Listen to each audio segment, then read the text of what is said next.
అలాగే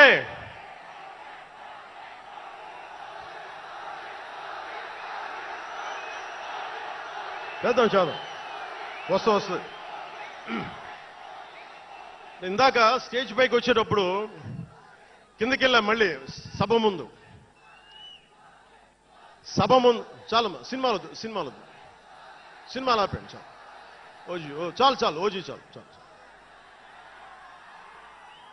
అంటే మీ అందరికీ నేను సినిమాలు ఎందుకు వద్దని చెప్తానంటే, సినిమాలు తక్కువ చేయడం నా ఉద్దేశం కాదు.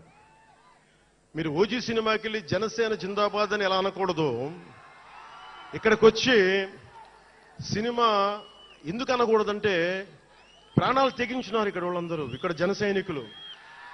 ఎందుకు సినిమా మాట్లాడకూడదు అంటే, 450 మంది పైచీలకు జన సైనికులు సినిమాలను కాదు సిద్ధాంతాలు నమ్మి చనిపోయారు. వారి గౌరవం కోసం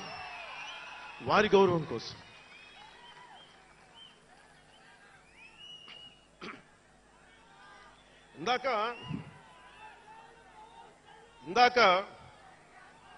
వద్దాం, అవి కూడా వినండి. మీరు వింటలేదని అర్థం. నా పేరు అరుస్తున్నారంటే మీరు నా మాట వింటలేదని. నా మాట వింటే 151 ఉన్న సీట్లు పార్టీ పోయింది. అందుకే నా మాట వినాలి, కూర్చోండి.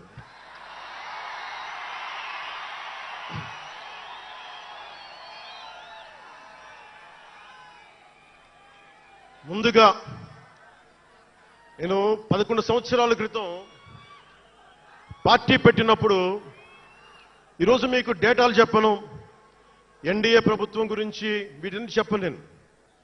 నేను మీతోటి 11 సంవత్సరాలు పార్టీని ఎలా నడిపాం, ఏ బేసిస్తో నడిపాం, నా కష్టాలేంటి, నేను పడ్డ ఇబ్బందులేంటి, కొన్ని పంచుకుంటాను. అన్ని పంచుకుంటే సంవత్సరం కావాలి. నేను ఓటమిలు ఎలా ఉంటాను, గెలుపులు ఎలా ఉంటాను, మీరు నా గుండెల్లో పెట్టుకున్న వాళ్ళు, మీరందరూ నా గుండెల్లో పెట్టుకున్న, మీకు మించిన కుటుంబం నాకు లేదు. అలాంటి నేను 2014లో ఒక్కడనే కూర్చొని జ్వలిస్తూ మదించిపోతూ, మన ఆలోచనతో మధిస్తూ, ఎలా చెప్పాలి, పెద్ద రాజకీయాల మీద నా చాలా మందితో కసరత్తులు చేసిన వాడిని కాదు. 2009లో అప్పుడు రాజకీయ ప్రస్థానం తప్ప. 2003లో నేను మా నాన్నకి చెప్పాను ఫస్ట్. ఈరోజు మా నాన్నగారు లేరు, స్వర్గస్థులయ్యారు. మా నాన్నకి మా అమ్మకి 2003లో చెప్పారు, అమ్మ నేను ఒకరోజు పాలిటిక్స్కి వెళ్తాను. మా మా నాన్నకి నచ్చల మాట. శుభ్రమైన కెరీర్ పెట్టుకొని పిచ్చేంట్రా నీకనే. కానీ నేను చెప్పలేకపోయినా ఆ రోజున. నేను సినిమాలని దృష్టిలో పెట్టుకొని ఎదగలేదు, సమాజాన్ని దేశాన్ని దృష్టిలో పెట్టుకుని ఎదిగాను. సినిమా నాకు ఉపకరణం అయింది, కానీ సినిమా నా జీవితం కాలం. చెప్పలేకపోయినా ఆ రోజున. నన్ను చాలా మంది, మీరు అందరికీ నాకు గద్దరన్న ఎలా పరిచయం అనుకుంటున్నారు మీరు?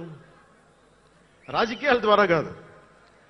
గద్దరన్న ఖుషీ సినిమా చూసి మా అన్నయ్య గారిని పట్టుకొని, మా అన్నయ్య గారి దగ్గరికి వచ్చి, మా పెద్దన్నయ్య గారి దగ్గరికి వచ్చి, మీ తమ్ముడిని కలవాల్సిందే నేను. మా అన్నయ్య ఫోన్ చేశారు, అది నేను గద్దర్ గారు కలుస్తారంటాను. నాకు గద్దర్ గారంటే ఇష్టం చిన్నప్పటి నుంచి, మా నాగబాబు గారి దయ వల్ల. సరే కలిస్తే ఆయన ఎంత క్షుణ్ణంగా ఆయన పరిస్థితి చెప్పాడంటే, అది నువ్వు దేశం కోసం సమాజం కోసం ఆలోచించేవాడివి. నీ ఏ మేరా జహా అనే పాటలో నువ్వు భరతమాతని సంఖ్యలలో బంధించి పెట్టావు కదా, నీ భావం నాకు అర్థమైందిరా అన్నాడు. నువ్వంటే నాకు ఇష్టం రా తమ్మి అని చెప్పి ఆ రోజు నుంచి మాకు స్నేహం. అది నాకు అన్నా తమ్ముడ బంధమైందని ఆయన చనిపోయేలోపు. అలాగే 2006లో నేను విపరీతంగా ఒక పిహెచ్డి కోసం, ఒక స్కాలర్ ఎలా చదువుతాడో పుస్తకాల మధ్యలో సినిమాలు చేశాను. అందుకే నా సినిమాలు మీకు నచ్చుండకపోవచ్చు ఆ రోజున. కానీ నా జ్వలనాన్ని ఎక్కడో ఢిల్లీలో కూర్చొని ఒకళ్ళు, ఢిల్లీ యూనివర్సిటీలో పనిచేసే ఒక ప్రొఫెసర్, ప్రకాశం జిల్లాకు చెందిన వ్యక్తి. నాకు తెలియదు ఆయన ప్రకాశం జిల్లా వ్యక్తి. నా రోజున ఆయన వచ్చి మిమ్మల్ని కలవాలని చెప్పి ఒక నెల రోజులు నా వెంట పడితే ఆయన కలిశారు. ఆయన వచ్చి నన్ను ఒకే ఒక మాట అడిగారు. 2006లో మీరు రాజకీయాల్లోకి వస్తారా? బహుజన సిద్ధాంతం మేము ముందుకెళ్తాం. చాలామంది అడిగి నన్ను పంపించారు. మీరు సంసిద్ధం అంటే నేను మాట్లాడతాను, నేను కదుపుతానంటే ఆ రోజున నాకు ఇంకా మెచ్యూరిటీ లేదు. ఒక కుటుంబాన్ని నడపడానికే చాలా శ్రమ పడాలి. ఒక కుటుంబాన్ని ఏకతాటిపైన తీసుకురావాలంటే నేను కష్టపడాలి.